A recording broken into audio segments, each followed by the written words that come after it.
is Rubina Chaudhary and today I am back with one new lecture of animal classification.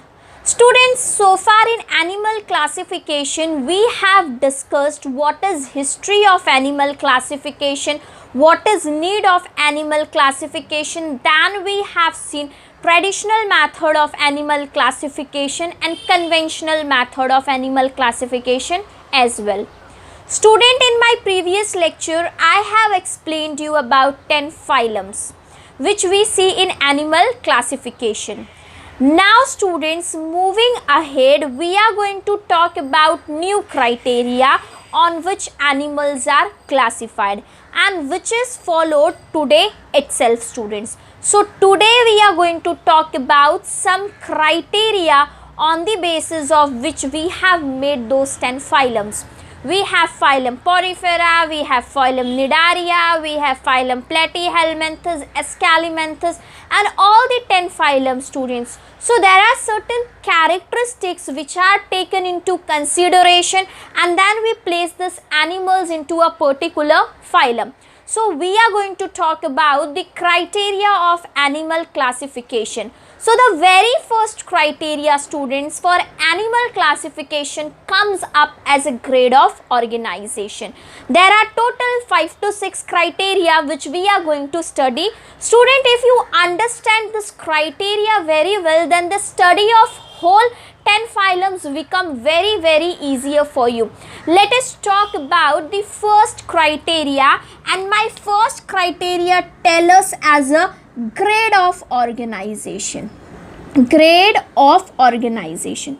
Students, you all might be knowing कि what happen is we have cells. Okay बेटा, जब cells combine हो जाएंगे then we get tissues and later on when tissues combine we get organ, and when your organs combine we get a complete body system which we human are a best example. So I have here, we all know this order. When cells combine bacha we get tissues, when tissues combine bacha we get organs, and then when these organs will combine we are going to see a body system, or we can going to see a organ system, because now more than one organs are going to be present and I am going to call it as a organ system.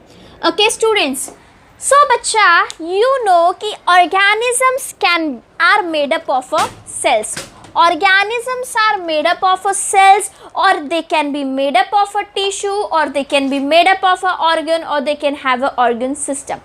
On the basis of this, our organisms will be classified at different level. Let us try to understand. But before that beta, I will tell you, अगर आपके पास एक unicellular organism है, in unicellular organism,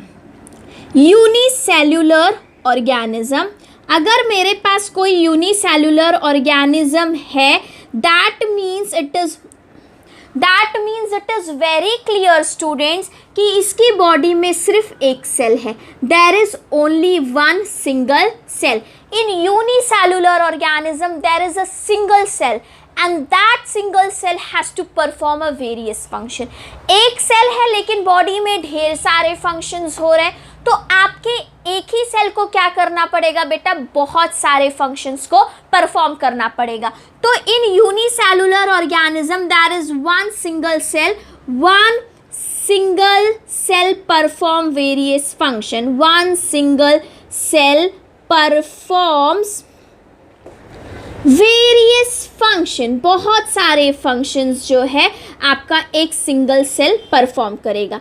very student, वहीं पे अगर मैं बात करूं मल्टी सेल्यूलर ऑर्गेनिज्म की, तो मल्टी सेल्यूलर ऑर्गेनिज्म में क्या होते हैं बच्चा, ढेर सारे सेल्स होते हैं ना बेटा. मल्टी सेल्यूलर ऑर्गेनिजम्स में बेटा there are so many cells. तो व्हाट हैपन बच्चा, मल्टी सेल्यूलर ऑर्गेनिज्म में many cells collectively come together. बहुत सारे अलग अलग सेल्स मिलके ये मेरे पास है different cells. Your different cells are going to combine and then they will perform one function. This is a basic difference which I can get in a multicellular organism.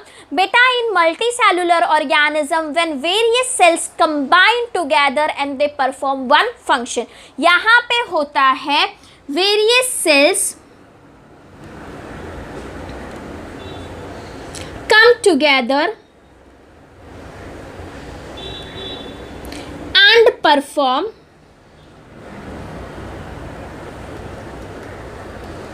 Single function, और फिर वो जाके एक single function को perform करते हैं. So this is a basic difference which we have to understand students. Now बच्चा, what I am going to see ahead. Now bacha, what I am going to do is here I am going to classify my organisms. Let us see how. According to the grades of organization, बेटा आपने ये देखना है कि आप जो भी organism की बात कर रहे हो, आपका वो ऑर्गेनिज्म यूनिसेल्यूलर है या मल्टीसेल्यूलर है, उसके बॉडी में सिर्फ सेल्स प्रेजेंट है क्या बेटा, या उसके बॉडी में टिश्यूज़ भी प्रेजेंट है बच्चा, या उसके बॉडी में कुछ ऑर्गन्स प्रेजेंट है, या उसकी बॉडी में पूरा ऑर्गन्स प्रेजेंट है. इसके बेसिस पे हम ग्रेड ऑफ ऑर्गेनाइजेशन में ऑर्गेनिजम्स को क्लासीफाई करते हैं कि उनके बॉडी में सेल्स है या उनके बॉडी में टिश्यूज़ है. Let us try to understand how बेटा. तो आपका जो ग्रेड ऑफ ऑर्गेनाइजेशन होगा वो ब्रॉडली क्लासीफाई होगा, और जब ये ब्रॉड क्लासिफिकेशन हम करेंगे तो सबसे पहला क्लासिफिकेशन हमारे पास आता है protoplasmic grade of organisation. The very first grade of organisation is protoplasmic. I am writing as GO, that is grade of organisation. और बच्चा इधर क्या होता है, प्रोटोप्लाज्मिक ग्रेड ऑफ ऑर्गेनाइजेशन में वो ऑर्गेनिजम्स आते हैं जिनके बॉडी में there is only a single cell present. Protoplasmic grade of organisation में we can see body, they are made up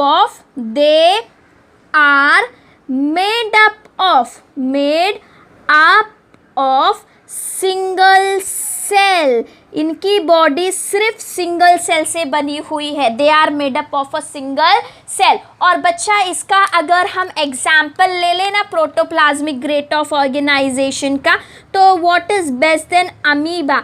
हमें पता है बच्चा कि अमीबा में क्या होता है, एक सिंगल सेल होता है. तो unicellular organisms can be also referred as a protoplasmic grade of organisation. तो बच्चा you can also call it as a unicellular organism, unicellular. Okay, तो बेटा हमारे पास जो सबसे पहला क्लासिफिकेशन आता है that is a protoplasmic grade of organisation. इसके पास बच्चा क्या था, इसके पास था single cell, only one cell. अब बेटा क्या हुआ, सेल्स एक सेल जो है सेल डिवीजन करेगा, 2 बन जाएगा, 2 सेल्स फर्दर सेल डिवीजन करेंगे, 4 बन जाएगा. तो ऐसे ऑर्गेनिजम्स जिनके बॉडी में अब तक टिश्यूज नहीं बने हैं, मतलब ये वाला सारा प्रोसेस नहीं हुआ है, this all process has not taken place yet student, but उनके बॉडी में एक से ज़्यादा सेल्स प्रेजेंट है. There are more than 1 cells, but again the cells has not taken a form of a tissue. That is my second classification बेटा, और उसको मैं बोलती हूँ cellular grade of organisation. Cellular grade of organisation. Okay बच्चा, तो ये जो आपका सेल्यूलर ग्रेड ऑफ ऑर्गेनाइजेशन है, यहाँ पे हम लिख सकते हैं they are made up of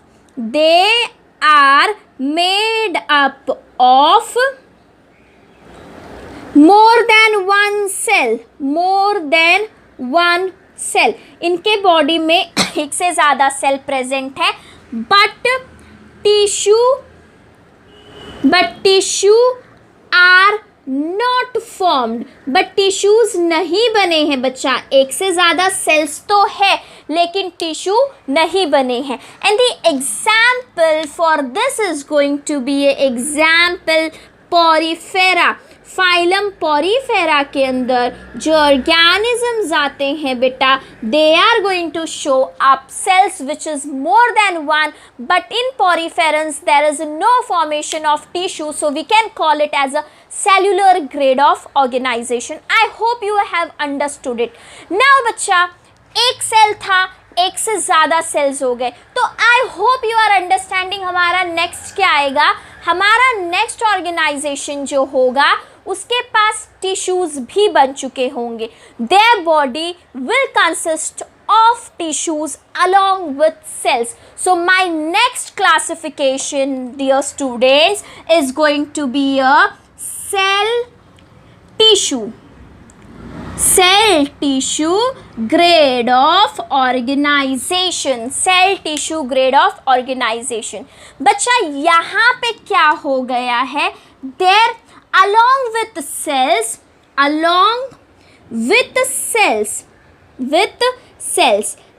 के साथ साथ there is also a formation of tissue। इनके बॉडी में हमें टिश्यूज भी देखने को मिलेंगे। Okay students, so we are going to see cells combine हो चुके हैं, और ये सेल कंबाइन होके इन्होंने आपको क्या दे दिया है, इन्होंने आपको टिश्यूज भी दे दिए हैं। ओके बच्चा, तो the best example for this phylum is going to be a phylum Cnidaria. Phylum Nidaria is an example of a cell tissue grade of organization. The name itself will suggest you कि their body consists of both the things. They have cells as well as tissues present in their body. बच्चा, tissues are formed when similar kind of cells come together and they perform same sort of functions. Now बच्चा, if I see cells and then cells have combined together to form a tissue. So what can be upcoming बच्चा? No doubt the upcoming will be tissue organ grade of organization. अब इनके tissue ने क्या करना है बच्चा? Similar kind of tissues will combine together and they are going to give us tissue organs grade of organization, tissue organ grade of organization। tissue organ grade of organization में क्या होता है, tissues have been came together and that results into a organ। तो यहाँ पे क्या होता है, tissue plus tissue, okay, they will give me a organs, but complete organs have been not yet formed। यहाँ पे क्या होता है, यहाँ पे some basic organs are present along with tissues के साथ साथ बच्चा इनके बॉडी में कुछ बेसिक ऑर्गन्स भी प्रेजेंट है, और ये ऑर्गन्स पूरी तरह से फॉर्म नहीं हुए हैं। Organs have been not completely formed बच्चा, you have to also remember this. Organs are not completely formed, पूरी तरह से ऑर्गन नहीं बने हैं। And the example for this phylum is going to be a phylum Platyhelminthes. Okay students, so I am going to write an example, phylum Platyhelminthes. Phylum Platyhelminthes is a phylum of tissue organ grade of organization। Now बच्चा, some basic organ has been formed। Next classification में you will see there are organ system grade of organization where organs have been completely formed। Organs system grade of organization। So we have organ system grade of organization। In organ system grade of organization, organs have been developed। Organs have developed। We chordate as V chordatas बच्चा are an example of a organ system grade of organisation. हम chordates जो हैं इसके best example है. So we are going to write down as example is chordata. chordata ये आपका organ system grade of organisation होगा.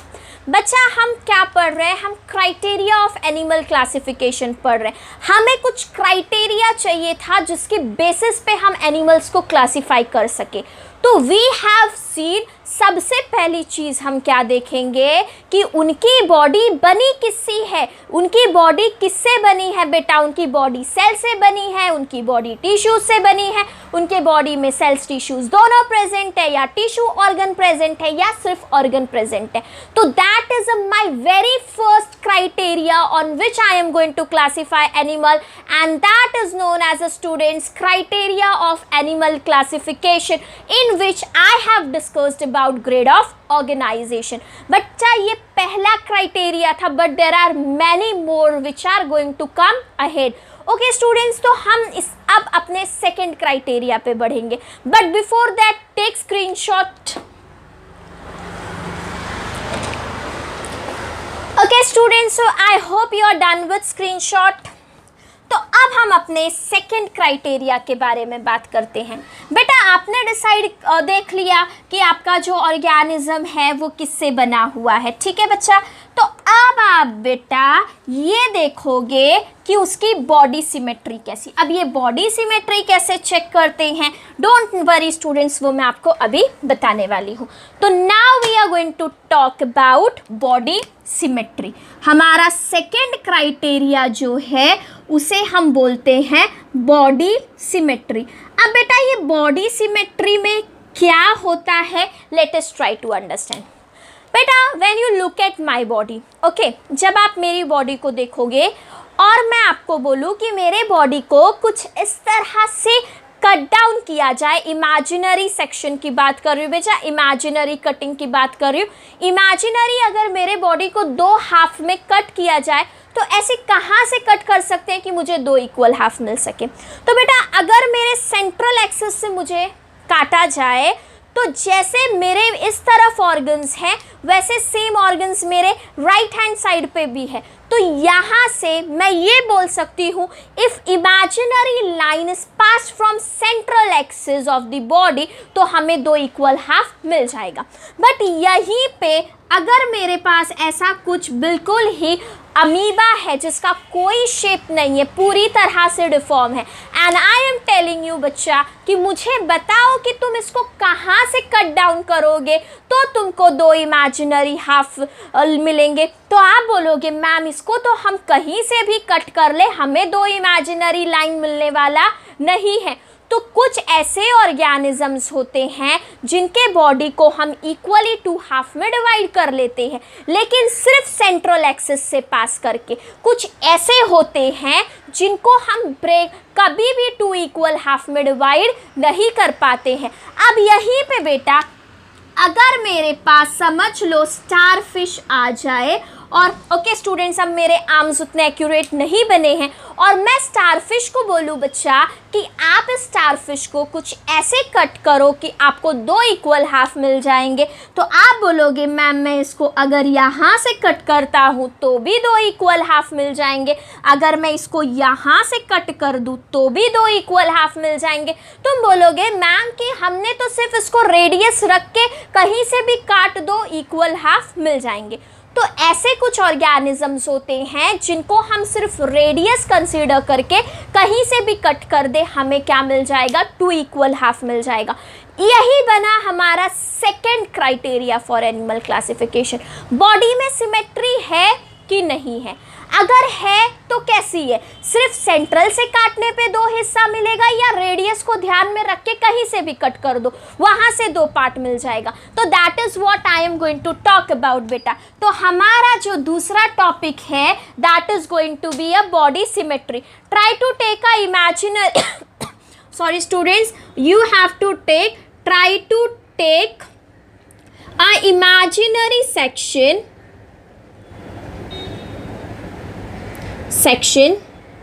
आपको एक इमेजिनरी सेक्शन लेना है that you get 2 equal half of an organism.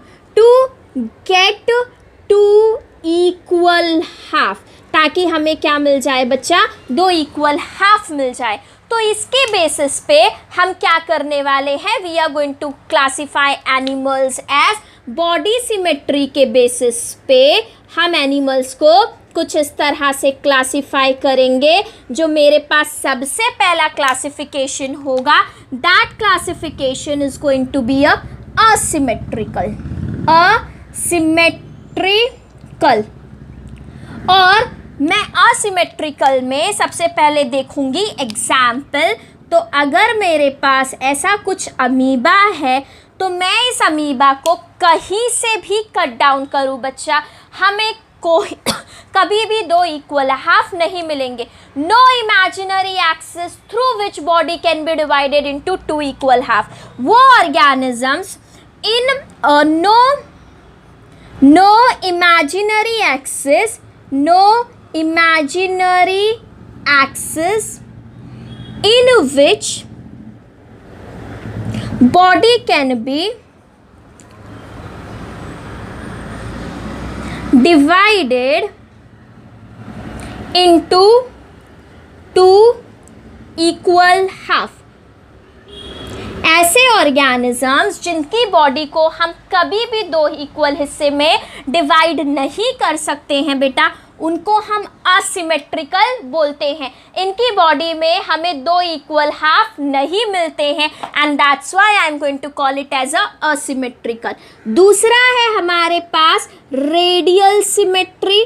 Second classification is radial symmetry. तो बच्चा ये रेडियल सिमेट्री क्या होता है, तो अभी हमने देखा कि अगर मेरे पास कोई ऑर्गेनिज्म सच एज स्टारफिश है, तो अगर मैं स्टारफिश को कहीं से भी काटूं by only taking my radius into consideration, तो मुझे 2 इक्वल हाफ बहुत सारी जगहों से मिल जाएंगे. I will get 2 equal half from many places. तो ऐसे जो ऑर्गेनिजम्स होते हैं जहाँ पे हमें 2 इक्वल हाफ एक से ज़्यादा जगह पे सिर्फ रेडियस को ध्यान में रख के अगर हम कट डाउन करें तो उसे क्या बोला जाता है, radial symmetry. If imaginary cut passes through the central axis, if imaginary cut, we will write down, if imaginary cut passes through central axis but by any plane. आप कोई भी प्लेन ले लो, सिर्फ अगर वो सेंटर से पास हो रहा है तो आपको 2 इक्वल हाफ मिल जाएंगे, तो इसे हम बोलते हैं radial symmetry. If imaginary cut passes through if imaginary cut passes through central axis, मतलब आपका लाइन सेंटर से पास हो रहा है. कोई भी प्लेन है, ये वाला प्लेन है, ये वाला प्लेन है, ये प्लेन है, ये प्लेन है, कोई भी प्लेन है, we get 2 equal half. We get 2 equal half. और हमें 2 इक्वल हाफ मिल जाए तो इसे हम बेटा रेडियल सिमेट्री बोलते हैं. We are going to call it as a radial symmetry. Now moving ahead students, हमारे पास एक और सिमेट्री आएगी which is known as a bilateral symmetry. बच्चा अभी अगर मैं अपनी बॉडी की बात करूँ ना और मुझे खुद को 2 इमेजिनरी हाफ में कट करना है, तो मुझे पता है सिर्फ एक ही एक्सिस है मेरी बॉडी में जहाँ से मुझे 2 इक्वल हाफ मिल जाएंगे. बाय मीन्स 2, हमें यहाँ पे क्या मिलता है बच्चा, only one such imaginary axis can be pass through the body. सिर्फ एक इमेजिनरी एक्सिस है. So we can take an example of a human being जिसके 2 हाथ हैं और फिर 2 पैर हैं. हम उसको सिर्फ सेंटर से कट करके, बेटा ये स्टारफिश लग रहा है but I have drawn a man, तो यहाँ पे क्या कर सकते हैं, only one imaginary axis, only one imaginary axis through which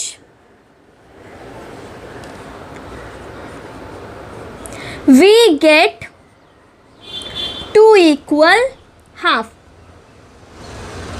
सिर्फ एक इमेजिनरी एक्सिस है जिसके थ्रू हमें दो इक्वल हाफ मिल जाए तो उसको बाइलेटरल सिमेट्री बोलते हैं। अब बेटा आपने कोई ऑर्गेनिज्म लिया सॉरी स्टूडेंट्स, तो ऑर्गेनिज्म लेके पहली चीज़ आप ये देखोगे कि उसकी बॉडी किससे बनी हुई है। जब आपने ये डिसाइड कर लिया तो अब आप ये देखोगे कि उसके बॉडी का सिमेट्री कैसा है। उसको दो इक्वल हाफ में कट नहीं किया जा सकता है, एक से ज़्यादा प्लेन में कट करेंगे या सिर्फ एक ही ऐसा प्लेन है। asymmetrical body cannot be broke, no imaginary lines can be passed such as that कि we get two equal half। वहीं पे अगर मैं बात करूँ रेडियल सिमेट्री की, तो यहाँ पे if by passing through the central axis, आप सेंटर को कंसीडर कर लो, कोई भी प्लेन है आपको मिल जाएगा दो इक्वल हाफ। और ये स्टार फिशेज में या वो ऑर्गेनिजम्स जिनकी बॉडी राउंड होती है, यहाँ पे हमें रेडियल सिमेट्री बेटा ज़्यादा देखने को मिलता है। और लास्ट में है बाइलेटरल सिमेट्री। मोस्टली ऑलियोकोडेटास will be somehow belonging to bilateral symmetry. अब आपने दूसरी चीज़ क्या देख ली कि आपका एनिमल की बॉडी सिमेट्री कैसी है। ओके स्टूडेंट्स, तो आप इसका स्क्रीनशॉट ले लो ताकि हम अपने थर्ड क्राइटेरिया की तरफ मूव कर सके, जहां पे हम ये देखने वाले हैं कि हमारे बॉडी में कितने जर्म लेयर्स प्रेजेंट है। Okay students, so please take screenshot. Okay बच्चा, so I hope you are done. तो now we are going to talk about we will be talking about germinal layers. हमारी बॉडी में कितने germinal layers present है, तो let us try to understand. हमारा जो थर्ड क्राइटेरिया होगा एनिमल्स को क्लासिफाई करने का, that is known as a germ layers. Okay बेटा, हम बात करने वाले हैं जर्म लेयर्स के बारे में कि हमारे बॉडी में कितने जर्म लेयर्स प्रेजेंट है। तो we will see in multi cellular organism जो जर्म लेयर होता है वो फॉर्म होता है यूजुअली हमारे एम्ब्रियोनिक डेवलपमेंट स्टेज में। In multi cellular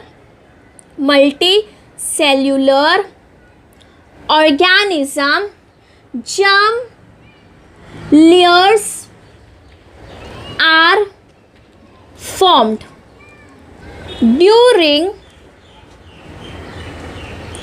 embryonic। जब आप एम्ब्रियोय फॉर्म में होते हो उस समय आपके बॉडी में ये जर्म लेयर्स बनते हैं ड्यूरिंग एम्ब्रियोनिक डेवलपमेंट। अब बच्चा हमको यहाँ पे ये देखना है कि आपके बॉडीज में कितने जर्म लेयर हैं। Let us try to understand that. Usually क्या होता है, सबसे पहले आपके पास एक बाहर वाली लेयर होती है, this is a outer most layer. फिर इसके बाद ये आपके आउटर लेयर का ख़त्म हो गया, फिर आउटर लेयर के बाद एक और लेयर होगी। Okay, we are going to have another layer and at the end we have another layer. तो बेटा यहाँ पे जर्म लेयर्स के बेसिस पे आपके पास तीन तरह के लेयर्स होंगे। जो बच्चा आपकी ये बाहर वाली लेयर है, the layer which is outside will be known as ectoderm. Ecto का मतलब होता है आउट, एक्टो का मतलब है आउट, और एक्टोडर्म का मतलब होता है skin. So this is the outer most skin. Ectoderm के बाद बच्चा आपके जो सबसे अंदर वाली लेयर होती है इसको हम बोलते हैं एंडोडर्म। सो जो सबसे अंदर होता है इसको हम बोलते हैं एंडोडर्म। बेटा कोई भी ऑर्गेनिज्म क्यों ना हो उसके पास दो जर्म लेयर्स हमेशा होंगी and they are ectoderm and endoderm. अब जो हायर ऑर्गेनिजम्स होते हैं बच्चा, वो हायर ऑर्गेनिज्म के पास एक और जर्म लेयर होता है जिसे हम बोलते हैं एक आउट और एक इन। इनके बीच वाला germ layer which is known as a mesoderm. तो हर एक ऑर्गेनिज्म में मेसोडर्म नहीं होता है। तो मेसोडर्म है बॉडी में या नहीं है उसके बेसिस पे हम अपने जर्म लेयर्स को क्लासिफाई करते हैं as diploblastic. Either you are going to be a diploblastic or either you are going to be a triploblastic. या तो आप डिप्लोब्लास्टिक हो या फिर आप ट्रिप्लोब्लास्टिक हो। तो बेटा ये मेरे पास एक हो गया जहाँ पे मैं बोल रही हूँ मेरे पास सिर्फ दो ही जर्म लेयर्स हैं और इसीलिए मैंने इसको क्या बोल दिया, डिप्लोब्लास्टिक। यहाँ पे students I can write down if only two germ layers और वो जर्म लेयर्स दोनों हमेशा कंपलसरी होंगे बेटा कि एक्टोडर्म एंड एंडोडर्म। ऐसा नहीं है कि एक्टो और मेसो भी हो जाए। Ectoderm and endoderm are present अगर सिर्फ दो ही germ layers are present, if only two germ layers that is ectoderm and endoderm are present, we call them, हम उन ऑर्गेनिजम्स को we call them as diploblastic organisms. वो diploblastic organisms होंगे। अब students let us see triploblastic क्या होता है। बिल्कुल उसी तरह से ये आपकी आउटर मोस्ट लेयर, फिर इसके बाद ये आपकी मिडल लेयर और फिर ये आपके पास आ गई सबसे अंदर वाली लेयर और यहाँ पे बच्चा हम लोगों ने इसको कर दिया। बेटा ये जो तुम्हारी बाहर वाली लेयर है जैसा डिप्लोब्लास्टिक में था वैसा ही ट्रिप्लोब्लास्टिक में भी होगा, सिमिलर। तो ये वाला जो हमारे पास है it is still known as a ectoderm. I am going to call it as a ectoderm. फिर अंदर वाला जो होगा, एंडो मीन्स इन और डर्म मतलब स्किन, तो that is my inside skin और इसको मैं बोलूँगी एंडोडर्म। अब बेटा जो ये तुम्हारे ऑर्गेनिजम्स होते हैं इनकी जो मिडल लेयर होती है यहाँ पे भी एक लेयर होता है। Here also they have one layer and this layer is known as a mesoderm. इनके बॉडी में भी एक लेयर होती है। यूजुअली बेटा एक्टोडर्म से आपकी स्किन बनती है और आपका सेंट्रल नर्वस सिस्टम बनता है, वहीं पे एंडोडर्म से आपके ऑर्गन्स बनते हैं, but mesoderm is responsible for formation of heart. तो whatever organisms which have a higher classification उनके पास हमेशा जो है वो ट्रिप्लोब्लास्टिक होते हैं। That means they have all the three germ layers present, जिनका सर्कुलेटरी सिस्टम भी वेल डेवलप्ड होगा। तो बेटा इसके ऊपर मैं एक अलग से टॉपिक लूँगी बाद में। So we are going to see this is my triploblastic. ये मेरा क्या है, ट्रिप्लोब्लास्टिक। तो क्वेश्चन अराइजेज मैम यहाँ पे भी तो वो बीच वाली लेयर है। बेटा यहाँ पे जो ये बीच वाली लेयर होती है ना डिप्लोब्लास्टिक में, उसको हम लोग डेड लेयर बोलते हैं। We call it as a dead layer. Okay और यहाँ पे जो है इस डेड लेयर में मेसोजिल कंटेन होता है, but we are not interested in that. तो we can write down if all the three germ layers, if all three germ layers are present, अगर तीनों जर्म लेयर्स प्रेजेंट हैं तो बेटा यू कैन अंडरस्टैंड मैं कौन से तीनों जर्म लेयर्स के बारे में बात कर रही हूँ। They are known as triploblastic. If only ectoderm and endoderm is present, I am going to call it as a diploblastic. If all ecto, endo and meso three germ layers are present, we are going to call them as a triploblastic. Okay students, तो पहले आपने देखना है कि आपका जो organism है वो सेल से बना है, टिश्यूज से बना है। फिर आप उसके बॉडी को क्या करोगे, देखोगे इमेजिनरी लाइन से क्रॉस करके मुझे दो इक्वल हाफ मिलते हैं कि नहीं मिलते हैं, और फिर उसके बाद आप देखोगे कि उनके बॉडी में कितने जर्म लेयर्स प्रेजेंट है, दो ही जर्म लेयर्स प्रेजेंट है या उससे ज़्यादा जर्म लेयर्स प्रेजेंट है। ओके स्टूडेंट्स, तो ये हमारा तीसरा क्राइटेरिया है एनिमल को क्लासीफाई करने का। Now we will move to our fourth criteria, but before that please take screenshot. Okay students, so I hope you are done with screenshot. Now we are going to talk about our fourth criteria. तो बच्चा जो fourth criteria है वो बात करता है body cavity की।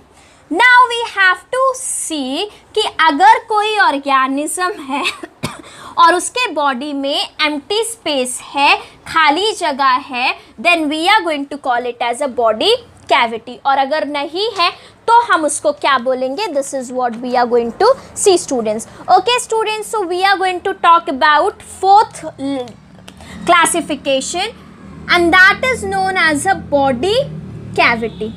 बच्चा जो वर्ड कैविटी होता है that stands for empty space. तो यहाँ पे हमारा जो वर्ड बॉडी कैविटी है it means empty space which has to be present in your body. Now students, आपका ऑर्गेनिज्म जो है वो बॉडी कैविटी है उसके पास या नहीं है, इसके बेसिस पे हम अपने ऑर्गेनिजम्स को 3 तरह से क्लासीफाई करते हैं. I will write down here. On the basis of body cavity we are going to classify our organisms such as, पहला क्लासिफिकेशन होगा सीलोमेट. पहला क्लासिफिकेशन विल बी, और I say first classification I am going to take is acoelomate. हम पहला classification ले लेते हैं असीलोमेट. दूसरा क्लासिफिकेशन होगा स्यूडोसीलोमेट, और इसके बाद थर्ड क्लासिफिकेशन जो होगा इसे हम बोलेंगे सीलोमेट. आपके ऑर्गेनिज्म के बॉडी में बॉडी कैविटी प्रेजेंट है कि नहीं प्रेजेंट है, उसके बेसिस पे हम एनिमल्स को 3 तरह से क्लासीफाई कर रहे हैं. Acoelomate, pseudocoelomate and along with that we are going to talk them as a coelomate. तो ये बॉडी कैविटी होती क्या है, let us try to understand. बेटा ये आपका एलिमेंट्री कैनाल होता है. We are going to talk about body wall, और ये आपका बॉडी वॉल है. ठीक है, तो यहाँ पे but obvious students they are going to be lined by cells. तो हम लोगों ने क्या कर दिया, इसके सेल्स को ड्रॉ कर दिया. तो एक तरफ मेरे पास होता है एलिमेंट्री कैनाल, और you can call it as a gut wall also. Alimentary wall है मेरा एक साइड, और दूसरे साइड पे मेरे पास जो है I am going to have a body wall. एक तरफ मेरे पास एलिमेंट्री वॉल, दूसरी तरफ मेरे पास बॉडी वॉल. मेरे एलिमेंट्री वॉल और बॉडी वॉल के बीच में एम्प्टी स्पेस है कि नहीं है, यहाँ पे बॉडी कैविटी प्रेजेंट है कि नहीं है, उसी बेसिस पे हम क्या बोलते हैं, ये एसीलोमेट है या सीलोमेट है. बॉडी कैविटी को ग्रीक में सिलोम बोला जाता है, and that's why we are going to see coelom, acoelom और स्यूडोसिलोम. बेटा यहाँ पे एक कंडीशन भी होती है कि यहाँ पे जो आपका एलिमेंट्री कैनाल हो, ये एलिमेंट्री कैनाल जो है ये मेसोडर्म से लाइंड हो. Okay students, it has to be lined by mesoderm. But for you student, it is very simple. You have to understand, if there is no body cavity, I am going to call it as a coelomate. अगर body cavity नहीं present है तो हम उसे क्या बोलेंगे, coelomate बोलेंगे.